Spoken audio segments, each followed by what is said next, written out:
Il n'en reste qu'un. Notre héros du jour n'aura pas une histoire très originale à raconter, dont la façon dont sa passion est née. En effet, il a grandi dans la région d'Aichi, connue comme le Détroit japonais. En effet, c'est la région où le plus grand constructeur mondial s'est établi. Toyota. Et grandir dans une ville où 90% de la population travaille à l'usine automobile, c'est dur de pas s'y créer une passion. Ajoutez à cela que dans sa période rebelle adolescent, il voyait des punks dans des voitures complètement tarées sans aucune limite, comme leur coupe de cheveux. Et pourtant, il faudra un peu plus que ça. Sa première passion va au baseball, sport qu'il pratique durant ses études supérieures quand une camarade se fait ramener par un père dans une pure beauté entièrement personnalisée. Me demandez pas quel modèle, j'en ai absolument aucune idée. Tout ce que je peux vous dire, c'est qu'il a eu son zing. Il prendra alors chaque minute de sa vie pour travailler et pimper sa propre voiture. Quelques légendes disent que c'était une Ferrari. Mais bon, ça reste une info bistrot à prendre avec d'énormes pincettes. Il économise chaque morceau de centime qu'il utilise dans sa passion pour la vivre à fond. Et quand il s'agit de l'entretien, ses pneus lisses sont remplacés par des pneus d'occasion secs et ses suspensions, on leur coupe les ressorts pour être le plus bas possible. Pas de boucle horizontale ou encore de covering triangle en vue, non. Lui, petit à petit, il s'inclut dans la culture Bosozoku. Et pourtant, à l'international, tout le monde s'en fout.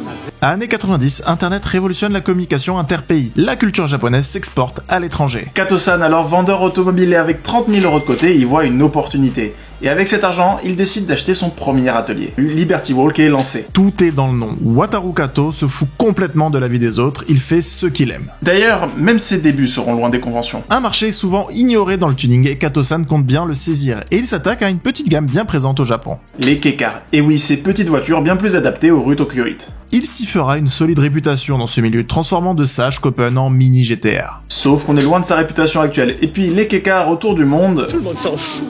Mais pas grave, en 1996, l'argent rentre et Kato-san vit de sa passion. Il bosse encore plus dur quand il ouvra une société d'import de voitures américaines ou de berlines allemandes. Le business tourne, mais d'un coup, un coup de fil va tout changer. Hey Wataru, tu te souviens de ma Diablo? Ah ouais, c'était une super caisse. Ça tombe bien, je la mets en vente. Par contre, la suite de chez Lamborghini, la Murcielago, je la trouve un peu trop sage. TKT, j'ai une idée. Plus énervée, plus folle et surtout ouverte. Faut comprendre, en 2009, personne n'a encore osé découper une supercar, et encore moins une Lamborghini Murcielago qui est le top chez Lamborghini. Et pourtant, tout le monde s'en fout. Vraiment pas facile de les choquer. Rien à faire de leur avis, Wataru est bien décidé à se faire un nom, et en 2009, il revient avec cette fois... La Murcielago débarque avec un logo LB Works et des ailes ultra élargies en fibre de verre. Vous la détestez ou vous l'adorez, mais ce qui est sûr... Ça ne laisse pas indifférent. Et c'est fou cette histoire parce que cette fois-ci, il vient pas en mode stand éclaté de la foire de Bordeaux, non. Cette fois-ci, il pose sa Lambo sur le stand de Toyo. C'est juste le fabricant de pneus le plus connu du Japon. Et là, Wataru, il a compris quelque chose. Et en 2012, c'est la GTR R35 et la 458 qui dégusteront de son entraînement. Les Américains sont complètement fous. Il a des commandes par-dessus la tête. Et il décide encore de choquer le monde en s'attaquant au sein des seins. Le tuning il sera plus léger, il sait quand même à quoi il s'attaque, et son but, lui donner un look de la version LM de l'époque. Vraiment aucune limite ce Wataru, il décidera même de s'attaquer à la supercar originale, la Miura. Bon, ici cette Miura posée au sol est une réplique, mais bon, l'idée est bien là. Mais une réplique pour Wataru, ça choque pas assez, non. Il décide de s'attaquer à un autre sein des seins chez Lamborghini, la Countach. Liberty Walk, ce n'est pas une marque, c'est une affirmation, c'est vivre sa passion sans se soucier du regard des autres. Bref, le Kato il s'arrête jamais vraiment, il voit toujours plus grand. Un camion, oui, juste pour transporter toutes ces voitures. En même temps, un camion Liberty Walk pour transporter des caisses préparées Liberty Walk, j'avoue, c'est le genre de choses que je trouve assez badass. Malheureusement, Kato-san va vivre un moment vraiment tragique, quand la personne à l'origine de toutes ces idées viendra à perdre la vie. Et à ça, Kato lui rendra un véritable hommage. Et un hommage, c'est Kato-san, c'est tout simplement transformer une supercar comme un Murcielago, la rendant encore plus folle, et en faisant une caisse de drift. De tous ceux dont j'ai déjà parlé, Kato-san c'est vraiment la différence du japonais comme on l'imagine. Les autres sont mystérieux, discrets. Lui c'est tout l'opposé, il est excentrique, et ça dans toutes ses présentations de bagnole, c'est un truc de fou.